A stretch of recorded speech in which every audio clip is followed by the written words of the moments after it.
تموتن إلا وأنتم مسلمون يا أيها الناس اتقوا ربكم الذي خلقكم من نفس واحدة وخلق منها زوجها وبث منهما رجالا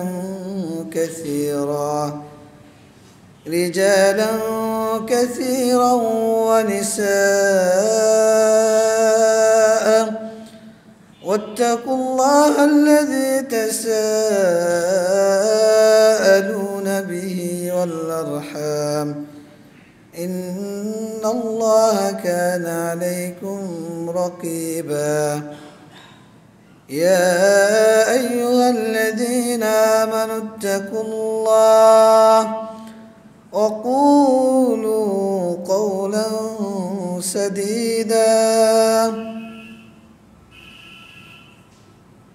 আলহামদুলিল্লাহ প্রশংসা সে মহান আল্লাহ রাব্বুল আলামিনের জন্য যার অশেষ অনুগ্রহে পৃথিবীর সর্বোৎকৃষ্ট স্থান আল্লাহর পবিত্র ঘরে তার প্রশংসা করার জন্য তার ইবাদত করার জন্য যে মহান রব আমাদেরকে উপস্থিত হওয়ার তৌফিক দান করেছেন তার শুকরিয়া আদায় করে আলহামদুলিল্লাহ আলহামদুলিল্লাহ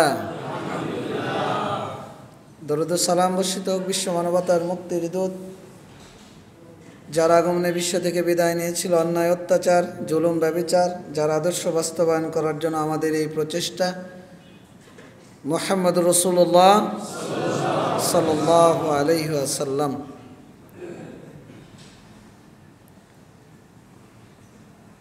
আপনারা আজানের জবাব কে কে দিয়েছেন হাত তোলেন তো দেখি।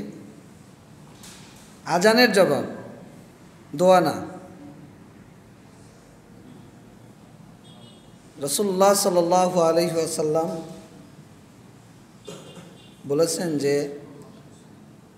মান ক্বালা মিন কলবিহি, মুয়াজ্জিন যা বলবে কেউ যদি মিন কলবিহি অন্তর থেকে তাই বলে, কোথায় থেকে? দাখালাল জান্নাহ, ওই ব্যক্তি জান্নাতে প্রবেশ করবে। তো যারা জবাব দেননি তারা এবার চিন্তা করেন। এটা প্রথম বিষয়। স্বাস্থ্য শরীর ভালো, হেলান দিলে চলবে? সামনে আসেন। এটা মসজিদের আদাবের খেলাফ। এটা 2 নম্বর বিষয়। 3 নম্বর বিষয়, অনেকেই মসজিদে ঢুকে বসে গেছেন, আবার আজানের অপেক্ষা করছিলেন। জুমার দিনে একটা জিনিস বিষয় মাথায় রাখেন, জুমার দিনে খুতবাটা জরুরি। এই জন্য মসজিদে ঢুকে 2 রাকাত সালাত পড়ে কী করতে হবে? বসে যেতে হবে। এরপরে আপনি জবাব দেন, দোয়া পড়েন, কোনো সমস্যা নেই। মনে থাকবে? সবাই বলেন, মনে থাকবে? ইনশাআল্লাহ। মনে তো থাকে, কিন্তু আজকেও তো আজানের পরে অনেকেই ঢুকলেন। কাফারা কি হবে বলেন? এর আগের জমাতেও তো বলে গিয়েছিলাম, বাকিগুলো তো আরো পরে আসবে।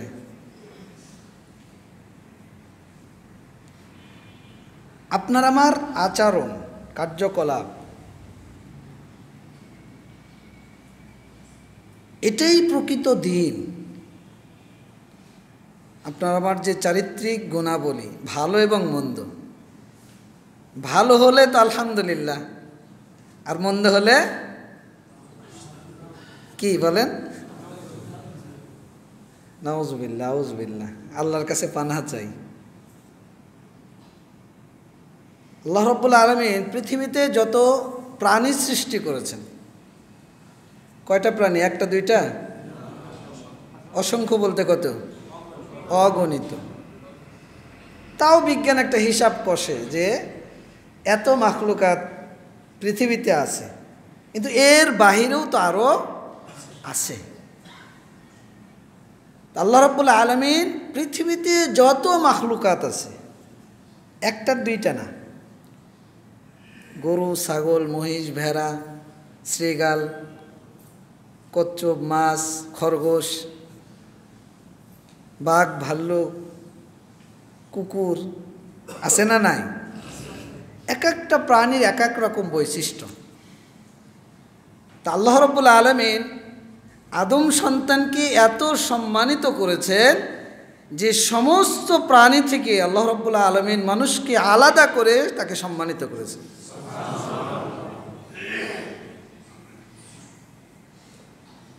সূরা বানী ইসরাঈল ৭০ নম্বর আয়াত, আল্লাহ রাব্বুল আলামিন বলেন, ওয়ালাকাদ কাররামনা বানী আদম,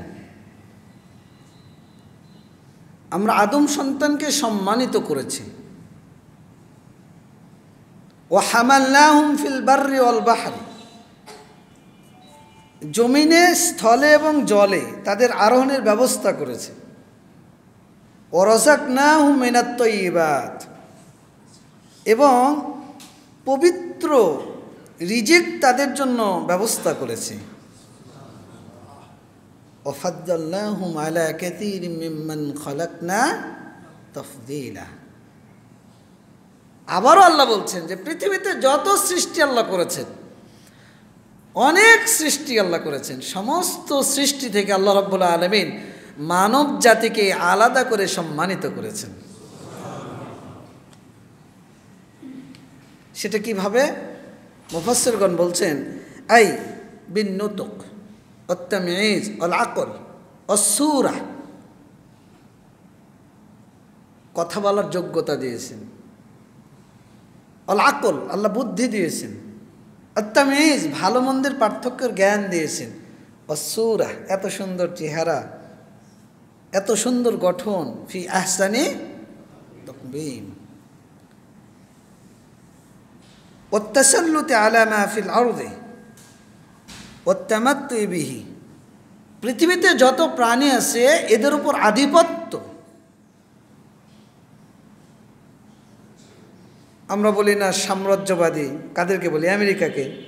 আমেরিকা যখন গোটা পৃথিবীর ওপর তার রাজত্ব কায়েম করছে, ঠিক আল্লাহ রাব্বুল আলামিন মানুষকে এমন এক ক্ষমতা দিয়েছেন যেটা গোটা পৃথিবীর সমস্ত প্রাণীকুলের ওপর আল্লাহ রাজত্ব করার সম্মান আল্লাহ মানুষকে দিয়ে দিয়েছেন। এবং অত্যামাত্র, ভোগ করার, নদীতে যাচ্ছেন, মাছ মেরে রান্না করে খেয়ে নিচ্ছেন, আপনার চাইতেও তো বহু শক্তিশালী মাছ আছে। ইচ্ছা হচ্ছে ছাগল জবাই করছেন, গরু জবাই করছেন, এই যে ভোগ করার মানুষ। কিন্তু গরু কিন্তু চাইলে আপনাকে জবাই করে খেতে পারবে না, পারবে? তা আল্লাহ সমস্ত প্রাণী থেকে এই জিনিসগুলো দিয়ে আল্লাহ মানুষকে সম্মানিত করেছেন, আলহামদুলিল্লাহ।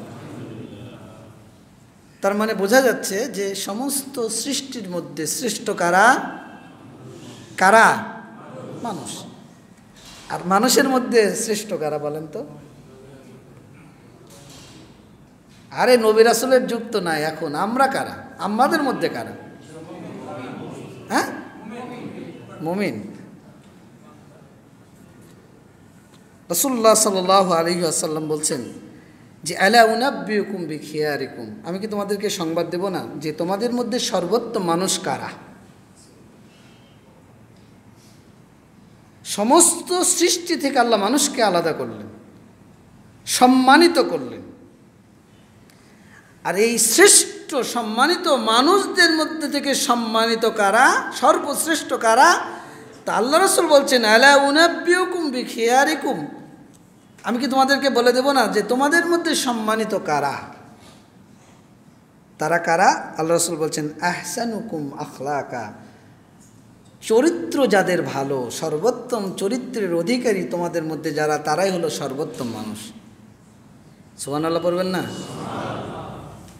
তার মানে আপনার আমার আচার। হাদিসের আরেকটা বিষয় যে তোমাদের মধ্যে যারা আতওয়ালুকুম, যারা বয়সে বড়, বয়োজ্যেষ্ঠ, তারা এবং যারা আখলাকে ভালো, এরা হলো তোমাদের মধ্যে সর্বোত্তম মানুষ। সুবহানাল্লাহ।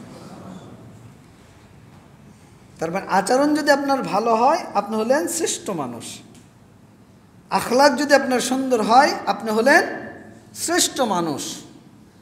তাহলে এই আখলাক বা চরিত্র এটা কি, এটা বুঝতে হবে। আর এর গুরুত্বটা কি?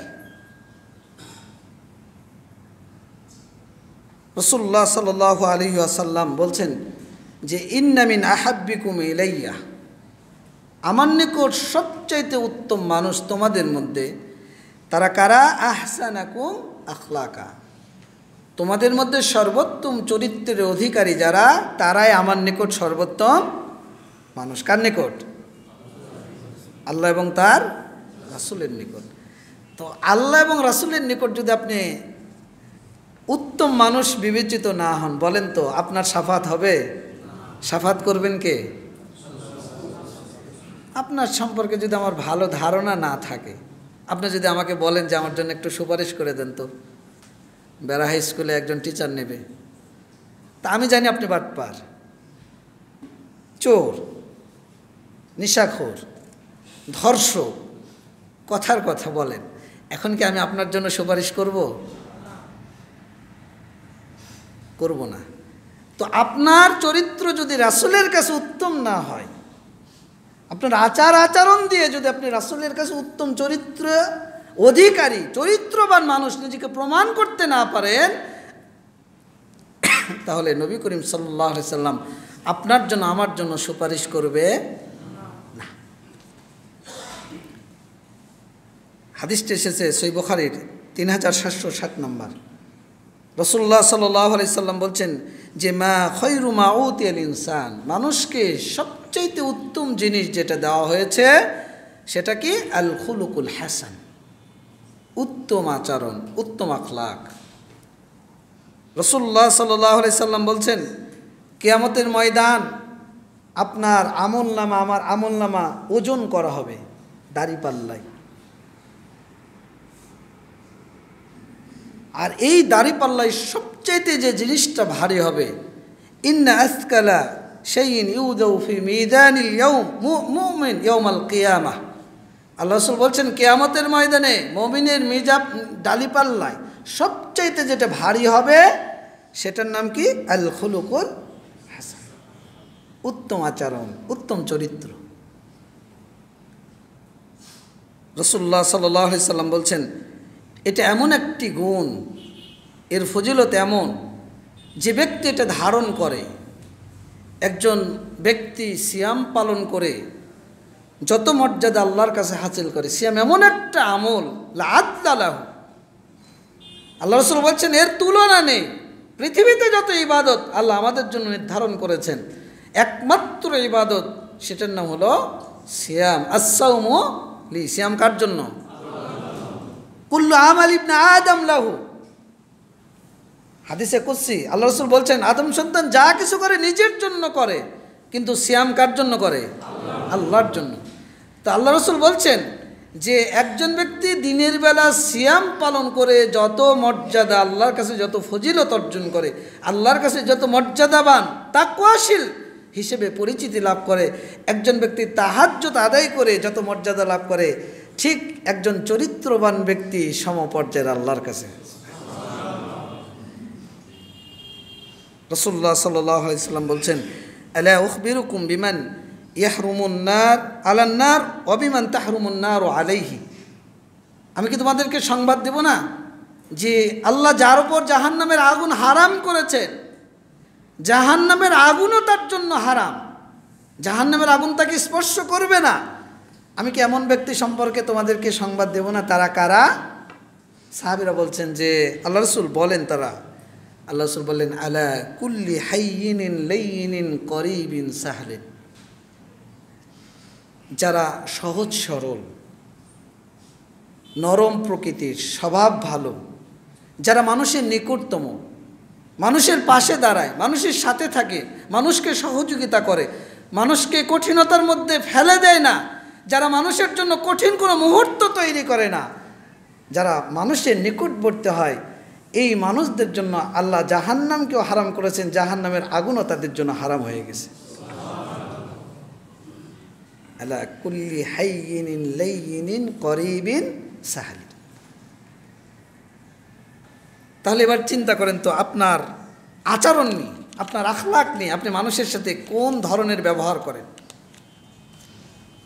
আপনি কোন নীতিতে আপনি প্রতিবেশী, আপনার বন্ধু বান্ধব, আপনার পরিবার, আপনার আত্মীয় স্বজন, আপনার দিনী ভাই, আপনার অধীনস্থ কর্মচারী, আপনি তাদের সাথে কোন প্রকৃতির আচরণ করছেন, কোন ধরনের আচরণ করছেন, সেটা সহজ সরল কিনা, তাদের নিকটতম কিনা, তাদের জন্য ভালো কিনা।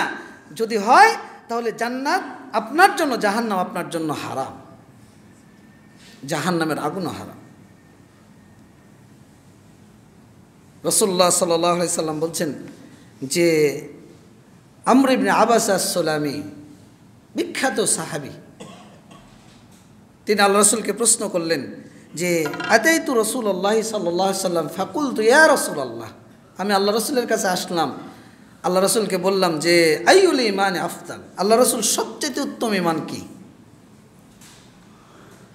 সবচেয়ে ভালো ঈমান। আপনার যদি ঈমান না থাকে জান্নাতের আশা আমরা করতে পারি?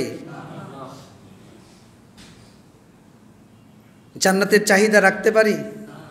আকাঙ্ক্ষা, অভিলাষ এই ভিতরে কি গেঁথে রাখতে পারি? তো ঈমান সর্বপ্রথম জিনিস, যে জিনিস আপনাকে ইসলামের পথে, দ্বীনের পথে, জান্নাতের পথে চলার জন্য প্রথম ধাপ।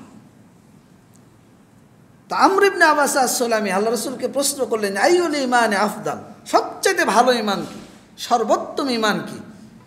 তো রাসূলুল্লাহ সাল্লাল্লাহু আলাইহি সাল্লাম বলছেন যে খুলুকুন হাসানুন, সর্বোত্তম চরিত্র যার ভালো, সর্বোত্তম ঈমান।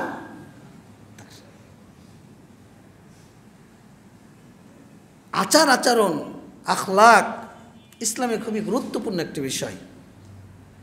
রাসূলুল্লাহ সাল্লাল্লাহু আলাইহি ওয়াসাল্লাম আবু হুরায়রা রাদিয়াল্লাহু আনহু থেকে বর্ণিত, তিনি বলছেন যে রাসূলুল্লাহ সাল্লাল্লাহু আলাইহি সাল্লাম বলেছেন আকমালুল মুমিনিনা ঈমানান আহসানুহুম খুলুকান, তোমাদের মধ্যে সর্বোত্তম ওই ব্যক্তি মুমিন, সর্বশ্রেষ্ঠ মুমিন ওই ব্যক্তি তোমাদের মধ্যে যার সবচাইতে চরিত্র ভালো। সুবহানাল্লাহ। নারী এবং পুরুষ যেই হোক না কেন, যার চরিত্র যত ভালো ওই ব্যক্তি তত ঈমানদার। ওই ব্যক্তি কি তত ঈমানদার, তার ঈমান তত পরিপূর্ণ। আকমালুল মুমিনিনা ঈমানান, ঈমানের দিক দিয়ে সবচাইতে পরিপূর্ণ ব্যক্তি ওই যার চরিত্র সবচাইতে ভালো। রাসূলুল্লাহ সাল্লাল্লাহু আলাইহি সাল্লাম সাহাবী নওয়াস ইবনে শামআন, চরিত্র এমন একটা দিক, যদি ভালো হয় সেটা ঈমান, যদি মন্দ হয় সেটা পাপ। আচার আচরণ এমন একটা জিনিস, যদি ভালো হয় সেটা নেকি, আর যদি খারাপ হয় সেটা গুনাহ, পাপ। তো নওয়াস ইবনে শামআন রাদিয়াল্লাহু আনহু আল্লাহ রসুলকে প্রশ্ন করলেন যে আনিল বিররি ওয়াল ইসমি, আল্লাহ রসুল নেকি কি আর পাপ কি, কোনটা নেকির কাজ আর কোনটা পাপের কাজ? তো রাসূলুল্লাহ সাল্লাল্লাহু আলাইহি সাল্লাম বলছেন যে আল বিররু হুসনুল খুলক, নেকি হলো সর্বোত্তম চরিত্র। আপনার আচার আচরণ থেকে যা ভালো প্রকাশ পাবে সেটাই নেকি, সেটাই কি নেকি, সেটাই সওয়াব। আর পাপ কি? আল্লাহ রাসূল বলছেন যে মা হাকা ফি সদরি ওয়া কারিহতা আয়াত্তালি আলাইহিন নাস, তোমার অন্তরে যেটা সংশয় তৈরি করবে, দ্বিধা সংকোচ তৈরি করবে, আর মানুষের কাছে প্রকাশ হওয়াটাকে তুমি ওটা অপছন্দ করবে, এটাই পাপ। এটাই কি পাপ। আপনি বিড়ি খান, আপনারা খান তো নাকি? খান না? সবাই বলছে না। আজকে আসার সময় অটোতে উঠলাম, এক মুরব্বী, ঠ্যাং একটা চলে গেছে। মন ভাই বয়স কত হবে তাও? 80-র কাছাকাছি। টানছে, মুখে সুন্দর দাড়ি, সাদা ধপধপ করছে। আচ্ছা, যদি ওটা আপনি হালাল মনে করেই খান, কথার কথা, যদি আপনি মনে করেন যে এটা হালাল, মসজিদে খান না কেন? আমার সামনে খান না কেন? এলাকার মুরব্বীর সামনে খান না কেন? আপনি লুকিয়ে খান কেন? এটাই পাপ।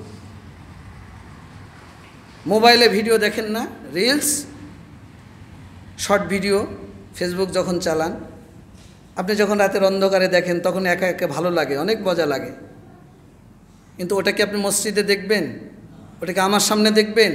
ওটাকে আপনার বাবার সামনে দেখবেন? আপনি দেখবেন না, এটাই পাপ। আপনি জেনা করেন, চলে যান কোথায়? ঢাকায় মনে করেন কথার কথা, বা আপনার আশেপাশে যদি কোথাও থাকে আপনি চলে যান সেখানে, বা কোনো ঘরেই আপনি চলে যান। আপনি জানেন যেটা মানুষের কাছে প্রকাশ হলে এটা আমার খারাপ লাগবে, মানুষ আমাকে বলবে যে নষ্ট চরিত্রের অধিকারী, দুশ্চরিত্রের অধিকারী, লম্পট। আপনি এই ভয়ে আপনি আধারে অন্ধকার রজনীতে আপনি চলে যান কারো ঘরে বা অন্য কোথাও, কিন্তু আপনি এটা প্রকাশ হওয়াটাকে অপছন্দ করেন, এটাই পাপ। একজনকে চট দিয়েছেন, কটু কথা বলেছেন, গালমন্দ করেছেন, অভদ্র আচরণ করেছেন, মাহা কাফি সদরিক, যদি আপনার অন্তর ধিক্কার দেয়, ধিক্কার না দিলে তো আপনি পশু। আল্লাহ বলছেন ও শুনে শুনে না, ও দেখে দেখে না, ও বুঝে বোঝে না, কাল আনাম বাল হুম আদাল, ও পশুর চাইতে অধম। আল্লাহ বলছেন ও পশুর মতো, বাল আদাল, বা তার চাইতেও যদি কোনো অধম কিছু থাকে তো তার চাইতেও বেশি অধম। আমি পাবনা তো আমার বগুড়া জেলার মতো আমি মনে করি, পাবনা শহরে বেশি আসা হয়। তো চাঁদাখাবাসতলা পাবনা শহরের এক মসজিদে আলোচনা করতে গিয়ে, নেশার ওপর আলোচনা করতে গিয়ে আমি বলছিলাম যে পশুর চাইতে অধম। ডিসি অফিসে একজন ভদ্রলোক চাকরি করে, তো ডিসি সাহেবকে গিয়ে উনি বলছে যে হুজুর, স্যার এরকম একটা হুজুর আসে, মানুষকে তো পশু টশু বানায় দিচ্ছে, তো এই হুজুরের খুতবা পাবনাতে বন্ধ করতে হবে। উনি ওই মসজিদেরই মুসল্লি, মানে উনিও জিনিসটা খেতেন। তো আলহামদুলিল্লাহ, আল্লাহ তাকে হেদায়েত দিয়েছে, আলহামদুলিল্লাহ। তো ডিসি সাহেব বলছে যে একটা ভিডিও ক্লিপস নিয়ে আসেন, আমি দেখি উনি কি বলছে, আমি একটু শুনি, আপনার মুখের কথাই তো এই জিনিসটা এলাকাতে ছড়িয়ে গেছে। পরে যাই হোক, 2-1 জুমা পর অন্য জায়গায় খুতবা দিতে আসছি, তো দেখছি যে উনি আবার আসতেছে। তা আমার সাথে যারা থাকে বলছে যে আজকে কি অঘটন নাই ঘটায়, উদ্দেশ্য তো ভালো না। তো দেখলাম যে না, উদ্দেশ্য ভালো, আলহামদুলিল্লাহ। তার অন্তরে একটা ধিক্কারটা ধাক্কা দিয়েছে যে আমি পশুর চাইতে অধম। তওবা করেছে, জীবনে আর কোনো দিন সে বিড়ি সিগারেট খাবে। তা আপনার মনে কি এই ধাক্কাটা দেয় না? আপনি লোকালয়ে খান না, কিন্তু আর এক জায়গায় খান, অথবা যারা নির্লজ্জ তারা লোকালয়ে খান, কিন্তু আপনাকে এটা তো বুঝতে হবে যে এটা হালাল না হারাম। যদি হারাম হয় তাহলে আল্লাহ এত সুন্দর ঠোঁট তৈরি করে দিয়েছে, আল্লাহ এত সুন্দর মুখ তৈরি করে দিয়েছে হালাল খাদ্য ভক্ষণ করার জন্য, আর এই পবিত্র মুখ দিয়ে আপনি অখাদ্য হারাম খাদ্য ভক্ষণ করেন, আপনার লজ্জা হয় না? আর নিজেকে আপনি চরিত্রবান দাবি করেন। আমি নিজেকে চরিত্রবান দাবি করি, এটার নাম আখলাক নয়। বলছিলাম মাহা কাফি সদরিক, অন্তরে যেটা দ্বিধা সংকোচ তৈরি করে। একজনকে চট দিয়েছেন, আপনার মনে যদি ধিক্কার দেয় যে ইস আমি চটটা দিলাম কেন, তার মানে বুঝতে হবে আপনার মধ্যে তাকওয়া তৈরি হয়েছে। মানুষের অন্তর 3 ধরনের। কয় ধরনের? আল্লাহ কোরআনের মধ্যে বলেছেন নফসে আম্মারা, যেটা মানুষকে খারাপ কাজের দিকে ধাবিত করে। ইন্নান নাফসা লাআম্মারাতুম বিসসু, সম্ভবত সূরা ইউসুফের আয়াত। হাফেজ সাহেব, সূরা ইউসুফ, মাশাআল্লাহ। এরপর আল্লাহ রাব্বুল আলামিন বলছেন যে ফালা উকসিমু বিন নাফসিল লাওয়ামা, সূরা কিয়ামা 2 নম্বর আয়াত। আল্লাহ লাওয়ামার কসম করেছেন, যেটা ধিক্কারকারী অন্তর। একটা খারাপ কাজ করে ফেলেছেন, অন্তর আপনাকে ধিক্কার দিচ্ছে যে তুমি এটা করলা কেন, তুমি এটা গেলা কেন, তুমি এই কাজ করলা কেন, তুমি এই অপরাধ করলা কেন। যখন আপনার মনে এই অবস্থা তৈরি হবে তখন বুঝতে হবে যে আপনার মধ্যে তাকওয়া তৈরি হচ্ছে। আর এই অবস্থা যখন তৈরি হবে তখন 3য় ধাপে পদার্পণ করবে, সেটাকে বলা হয় নফসে মুতমাইন্না। ইয়া আইয়াতুহান নাফসুল মুতমাইন্না ইরজিই ইলা রাব্বিকি রাদিয়াতাম মারদিয়া ফাদখুলি ফি ইবাদি ওয়াদখুলি জান্নাতি। হে প্রশান্ত হৃদয়, অনুগত মানে ও জেনেছে নেশা হারাম, আল্লাহর কাছে অনুগত হয়েছে, জীবনে কোনো দিন খাবো না। ও জেনেছে সালাত ফরজ, সালাত আদায় করো। ও জেনেছে সুদ হারাম, সুদের আশপাশ যাব না। ও জেনেছে টাকনুর নিচে কাপড় হারাম, কোনো দিন টাকনুর নিচে কাপড় পরবো না। ও জেনেছে পর্দা করে আমি মহিলা মানুষ বাড়ি থেকে বের হতে হয়, পর্দাবিহীন কোনো দিন বাড়ি থেকে বের হয়নি। নাফসে মুতমাইন্না ইরজিই ইলা রাব্বিকি রাদিয়াতাম মারদিয়া, তুমি প্রশান্ত চিত্তে সন্তুষ্ট চিত্তে তুমি তোমার রবের দিকে প্রত্যাবর্তন করো। ফাদখুলি ফি ইবাদি ওয়াদখুলি জান্নাতি, তুমি আমার ইবাদি as-সালিহিনদের অন্তর্ভুক্ত হয়ে যাও, তুমি আমার জান্নাতীদের দলভুক্ত হয়ে যাও। সুবহানাল্লাহ। এই যে অন্তরের অবস্থা, তো এই অন্তরে যদি আপনার মাহা কাফি সদরিক, যেটাই সংশয় তৈরি হবে, যেটাই আপনি মানুষের কাছ থেকে লুকানোর চেষ্টা করবেন, সেটাই পাপ। সেটাই কি পাপ, সেটাই আচরণের বিপরীত। আর এই বদ আখলাক যা আসবে আপনার ভিতর থেকে সবগুলো কি পাপ হিসেবে গণ্য হবে। আর যেটা ভালো কিছু আসবে সেটা নেকি হিসেবে কি হবে, গণ্য হবে। রাসূলুল্লাহ সাল্লাল্লাহু আলাইহি ওয়াসাল্লাম আল্লাহর কাছে সবচাইতে এই মানুষগুলো যারা চরিত্রের দিক থেকে ভালো, এরা হলো আল্লাহর কাছে সবচাইতে প্রিয় পাত্র। আর যারা দুশ্চরিত্রের অধিকারী, চরিত্র ভালো না, যাদের আচার আচরণ ভালো না, এরা আল্লাহর কাছে সবচাইতে অপছন্দনীয় ব্যক্তিত্ব। আল্লাহ রাব্বুল আলামিন তার রাসূলের মাধ্যমে জানিয়ে দিচ্ছেন যে ওয়া ইন্নাল্লাহা ইউবগিদুল ফাহিশাল বাদিয়া, যারা অশ্লীল ভাষাভাষী, দুশ্চরিত্রকে আল্লাহ রাব্বুল আলামিন ঘৃণা করেন। আল্লাহ আমাদের এত সুন্দর ঠোঁট আর মুখ তৈরি করে দিয়েছেন, আর আমাদের মুখের বলিগুলো এত সুন্দর, শুনতে যে এত ভালো লাগে। ভালো লাগে না? ভালো লাগে? অশ্লীল ভাষাভাষীকে ভালো লাগে? হাদিসের মর্ম আগে বুঝতে হবে, তারপর জবাব দিতে হবে। একটু কিছু হলেই গালি দেন, মাকে তুলে, বাবাকে তুলে, পরিবারকে তুলে, এমন অশ্লীল ভাষা আপনি যে গালিটা আপনি দেন। আল্লাহ রাসূল সাহাবীদেরকে বলছেন যে শোনো, তোমরা তোমাদের পিতামাতাকে গালি দিও না। সাহাবীরা অবাক যে আমরা পিতামাতাকে কিভাবে গালি দেব? কেউ নিজের পিতামাতা, আপনি যদি গালি দেন আপনার বাপকে গালি দেবেন? আরে বলেন না, গালি দেবেন? আপনার মাকে দেবেন? আপনি যাকে গালিটা দিলেন এই গালিটার অর্থ কি? আল্লাহ রাসূল বলছেন যে তুমি যার উপর কোনো অপবাদ দিলে, কোন একটা কথা বললেন, সেই ব্যক্তি যদি ওটার মালিক না হয় তাহলে মালিকটা কে? বলেন, মালিক কে? তো যে গালিটা আপনি কাকে দিলেন? আমাকে দিলেন।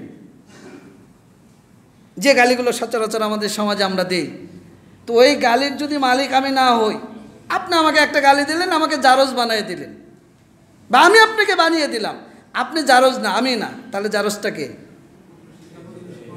বলেন, জারজটা কে? আপনি মাকে নিয়ে গালি দিলেন, যদি ওই ব্যক্তি ওটা না হয়, আপনার ওই রোজদার যদি সন্তান না হয়, তাহলে আপনিই তার ওই রোজদার সন্তান হয়ে যাচ্ছেন। এই জন্য আল্লাহর কাছে সবচাইতে অপছন্দনীয় ব্যক্তি যারা মানুষকে অশ্লীল ভাষায় গালি দেয়, যারা দুশ্চরিত্রের অধিকারী, যাদের আচরণ ভালো না, কর্কশ মেজাজি, অধীনস্থদের ওপর, অধস্তন কর্মকর্তা কর্মচারীদের ওপর, বাড়ির কাজের মেয়ে, কাজের বুয়া, বা আপনার অধীনে যারা আছে, বা আপনার সমপর্যায়ের, আপনার শক্তি সামর্থ্য ক্ষমতা অর্থ প্রতিপত্তি সব আছে, এখন আপনি প্রতিবেশীর ওপর আচার আচরণ কার্যক্রম এমন আচরণ করছেন যে আপনার পরিবার, আপনার অধস্তন, আপনার কর্মচারী, আপনার সাথী, আপনার প্রতিবেশী অতিষ্ঠ হয়ে গেছে। তো রাসূলুল্লাহ সাল্লাল্লাহু আলাইহি সাল্লাম বলছেন যে লা ইয়াদখুলুল জান্নাতা আল জাওয়াত ওয়াল জাজারিয়্যু, যারা কঠোর এবং রুক্ষ স্বভাবের মালিক, এরা জান্নাতে যাবে না, এরা জান্নাতে যাবে না, এরা জান্নাতে যাবে না, এরা জান্নাতে যাবে না। যাদের স্বভাবটা খারাপ, মানুষের সাথে আচরণটা যাদের খারাপ, যাদের আখলাক খারাপ, আল্লাহ রাসূল বলছেন লা ইয়াদখুলুল জান্নাহ, এরা জান্নাতে যাবে না, এরা জান্নাতে যাবে না। রাসূলুল্লাহ সাল্লাল্লাহু আলাইহি সাল্লাম মুমিন এবং পাপী, অপরাধী এবং অনুগত, এই দুইটা মানুষের স্বভাব সুন্দর দুইটা বাক্যে এত সুন্দর করে পেশ করেছেন। আল্লাহ রাসূল বলছেন আল মুমিনু গিররুন কারীম, ইমানদার মানুষ হয় সহজ এবং সরল। তাদের আচরণ, তাদের ভদ্রতা, তাদের নম্রতা, এটা দেখলেই বোঝা যায় ব্যক্তি কি ইমানদার। আর যারা খবিশ। আল্লাহ রাসূল বলছেন ওয়াল ফাজিরু খাব্বুল লাঈম, যারা পাপী এরা হয় ধূর্ত এবং হীন চরিত্রের অধিকারী। এমন কোনো অপরাধ নেই, এমন কোনো খারাপ কাজ নেই, এমন কোনো ফাহিশা কর্ম নেই যে এদের দ্বারা সম্ভব নয়। সব কিছু সম্ভব। চুরি করা, ডাকাতি করা, জেনা করা, ব্যভিচার করা, নেশা করা, হত্যা করা, রাহাজানি করা, চাঁদাবাজি করা, এমন কোনো হীন অপরাধ নেই এই অপরাধীদের দ্বারা সম্ভব নয়। সব কিছু সম্ভব। কারো ঘরে ঢোকা, কারো বউকে নিয়ে বের হয়ে যাওয়া, কারোর সাথে পরক্রিয়া করা, সব কিছু সম্ভব। এরা হলো হীন চরিত্রের অধিকারী। এজন্য আপনাকে আমাকে আখলাক, আচরণের পরিধি বুঝতে হবে। এতক্ষণ তো আমরা বুঝলাম যে আখলাকের গুরুত্ব কি, তাহলে আখলাকটা কি? আজকেই সিএনজিতে আসছিলাম, তো ড্রাইভার সাহেব বলছে যে আরব মহাদেশ আর ইউরোপের মানুষ তুলনা করছে যে আরব মহাদেশের মানুষগুলো এত খারাপ, এত শয়তান, আর ইউরোপের মানুষ এত ভালো। বলছে খালি ইমানটাই আনেনি। খালি কি আর ইমান? আচ্ছা বলেন তো, যার মধ্যে ইমান নেই ওই ব্যক্তি কি সচ্চরিত্র না দুশ্চরিত্র? ও কি ভালো মানুষ না লম্পট? এটাই মূলত আখলাকের পরিধি। আখলাক কিন্তু এটাই। সেটা কি? আখলাকের পরিধি হলো দুই ধরনের। কয় ধরনের? দুই ধরনের। একটা হলো আল্লাহর সাথে সম্পর্কিত, আর একটা হলো বান্দার সাথে সম্পর্কিত। তা আল্লাহর সাথে সম্পর্কিত আখলাক হলো তিন ধরনের। অনুরূপভাবে বান্দার সাথে সম্পর্কিত আখলাক হলো তিন ধরনের। এই 6টি আখলাক যদি আপনার মধ্যে আপনি ধারণ করতে পারেন, তাহলে আপনার আচার আচরণটা ভালো, উত্তম চরিত্রের মালিক। 1, আল্লাহর সাথে সম্পর্কিত আখলাক। কয়টি বললাম? 3টি। মনোযোগ দিয়ে বুঝবেন। 1, আল্লাহর বিধানকে সত্যায়ন করা, সত্যের সাথে গ্রহণ করা। আল্লাহ যে বিধানটা দিয়েছে, এই বিধান সত্য না মিথ্যা? আল্লাহ যে কথাগুলো বলেছেন এটা সত্য না মিথ্যা? আল্লাহ যে ওয়াদাগুলো করেছেন এটা সত্য না মিথ্যা? ওয়ামান আসদাকু মিনাল্লাহি হাদিসা, আল্লাহর চাইতে সত্যবাদী আর কেউ আছে? একজন হাত তুলে বলেন যে আল্লাহর চাইতে আমি সত্যবাদী। তা আল্লাহ কোরআনের মধ্যে যা বলেছে এটা সত্য না মিথ্যা? সত্য। এই বিশ্বাস কি সবার আছে? আপনাদের পেছনে যারা আসছেন আপনাদের আছে? হ্যাঁ, যদি থাকতো তাহলে আজানের পরে আসলেন কেন বলেন?